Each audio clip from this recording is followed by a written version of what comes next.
fais une procédure en très express avec une conjointe de fait ou tu vois c'est une conjointe juste pour procédure? Les Africains, plus précisément les Camerounais, vous poussez un peu le bouchon très loin. Si désormais IRCC, le gouvernement du Canada, ou bien encore l'immigration du Canada, décide de mettre un verrou sur le dossier des Africains, plus précisément des Camerounais, ce sera la faute des Camerounais. Et s'il vous plaît les Camerounais, arrêtons d'accuser, arrêtons de parler du racisme et autres, parce que tout ce qui nous arrive aujourd'hui, c'est la conséquence des actes que nous avons commis. Alors, je vais vous mettre dans le contexte. J'étais en train de scroller et je suis tombée sur une vidéo. Franchement, j'ai eu froid au dos, cela m'a glacé. Alors, je vous prie d'écouter la vidéo ensemble et on va analyser par la suite. Oui, bonsoir, monsieur Henri. Oui, je fais une procédure en très express avec une conjointe de fait ou tu vois c'est une conjointe juste pour procédure. La procédure avance bien pour le moment, sauf que pour le moment, la conjointe qui est requérante principale, elle est enceinte. Ma question est de savoir si on parvient à arriver au Canada avant qu'elle n'accouche, lorsqu'elle va accoucher, est-ce que systématiquement mon nom sera comme le nom du père, parce qu'en réalité, elle n'est pas enceinte de moi. Oui, monsieur. Donc, vous trichez. Ah, oui, en réalité, nous sommes conjoints de fait. En réalité, nous sommes conjoints de fait juste pour la procédure. C'est pas ma copine. Mais ça, c'est des choses qu'on ne fait pas. Et déjà, c'est votre femme. En fait, qu'il est conjoint de fait, ça veut dire que c'est votre femme. Oui. Et le père de l'enfant, c'est le mari. Bien, c'est le conjoint. Non, mais je vous dis, ce n'est pas une bonne chose de tricher, ce n'est pas une bonne chose de faire les procédures. Vous voyez, vous allez faucher beaucoup de gens. Hein? Parce que lorsque vous faites ça et l'immigration découvre, on refuse le visa à de nombreuses personnes qui sont même des vrais conjoints. Hein? Donc il y a plusieurs façons pour immigrer au Canada, vous avez plusieurs façons de faire pour immigrer au Canada. Ça veut dire que vous n'êtes pas obligé de passer par le faux, parce que les possibilités, vous pouvez aller comme étudiant, comme travailleur temporaire, comme vous pouvez trouver un époux, même dans votre... il y a 1 million de façons de faire pour venir au Canada. Donc, faire comme conjoint de fait, ce n'est pas une bonne chose pour faire semblant. Hein? Si vous venez du Cameroun, ça a l'air dans votre accent, sauf si je me trompe. Mais vous allez faire en sorte que l'immigration ne facilite pas la tâche aux Camerounais et à tous les autres. Hein? Donc il ne faut pas éprouver le système comme ça. Ce n'est pas une bonne chose d'utiliser quelqu'un comme conjoint alors que ce n'est pas votre conjoint. Hein? C'est ça, donc ce n'est pas une bonne chose. Ça va vous jouer des sales coups.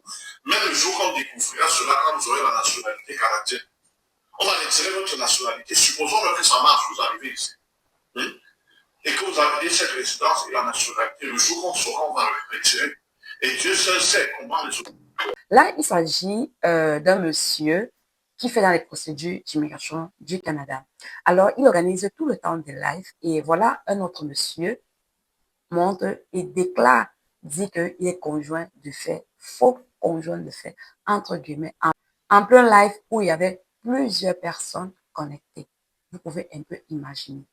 Donc, l'agent d'immigration l'a quand même bien regardé. Il lui a dit, c'est pas bien ce que tu es en train de faire parce que ça va bloquer plusieurs dossiers plus tard. Parce que il faut noter ici que toute chose que nous disons dans les réseaux sociaux, tous ces agents d'immigration-là sont dans les réseaux et ils nous écoutent.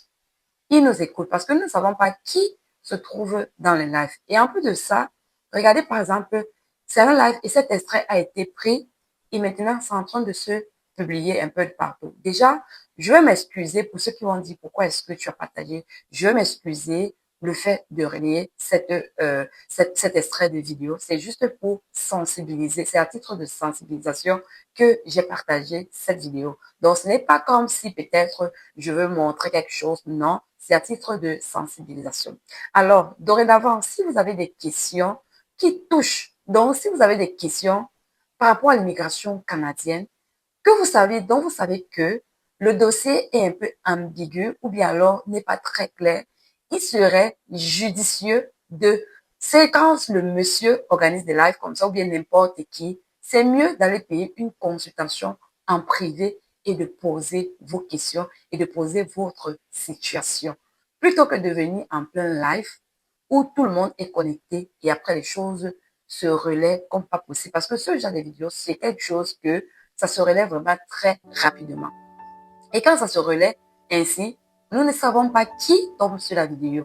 Forcément, je suis sûre que IRCC est tombé sur cette vidéo. Et il faut aussi noter que les agents d'immigration d'IRCC, c'est plusieurs nationalités. Il y a des Camerounais dedans, il y a des Asiatiques, des Indiens, il y a bref, plusieurs nationalités. Quand on écoute ça, vous-même, regardez un peu l'image que ça donne de l'Afrique, plus précisément du Cameroun. Vraiment, ça ne donne pas une très bonne image. Franchement, sincèrement, à toute personne, si vous savez que vous avez une procédure d'immigration que vous faites et que vous savez que le dossier est un peu entaché ou alors le dossier n'est pas très clair et qu'il y a un peu de faux, franchement, arrêtez d'aller poser vos problèmes dans les lives. Arrêtez d'aller poser vos problèmes dans les lives. Parce que à cause de vous, vous compliquez la tâche. Vous ne donnez pas, vous compliquez la tâche à ceux qui viendront derrière, même s'ils sont dans le cas de quelque chose qui est plus clair par rapport au sien, au vôtre. On va dire que c'est la même chose. Je vais rappeler ici que il y a de cela quelques jours, IRCC a annoncé que ils vont réouvrir les dossiers des personnes qui ont immigré au Canada, que ce soit résident permanent, permis de travail, étudiants, visiteurs, ils vont rouvrir le dossier. Et s'ils trouvent qu'il y a quelque chose qui est ambigu, ils vont vous demander de fournir des documents. Et si vous ne fournissez pas, alors si vous êtes résident permanent, votre résidence peut être révoquée. Donc, je pense que je suis sûre, et je pense, ça c'est mon avis, que c'est par rapport aux choses comme ça que des décisions sont en train de se prennent ainsi. Donc, vous voyez que il y a plusieurs personnes qui vont se retrouver en train dans des situations compliquées à cause des personnes comme cela. On va rire, on va bien rire, c'est amusant, mais au fond, ce n'est pas rigolo parce que ça entache l'image de tout un pays et c'est pas bien. Ou alors l'image de tout un continent. Quand c'est comme ça, on va dire que, les Africains, c'est comme ça qu'ils sont. Donc, s'il vous plaît, prenez la peine de payer des consultations auprès des agents d'immigration réglementés, pas des agents d'immigration n'importe où là, réglementés qui connaissent le droit de l'immigration canadienne. Vous prenez une consultation, vous payez leurs honoraires et vous posez votre problème en aparté, en privé.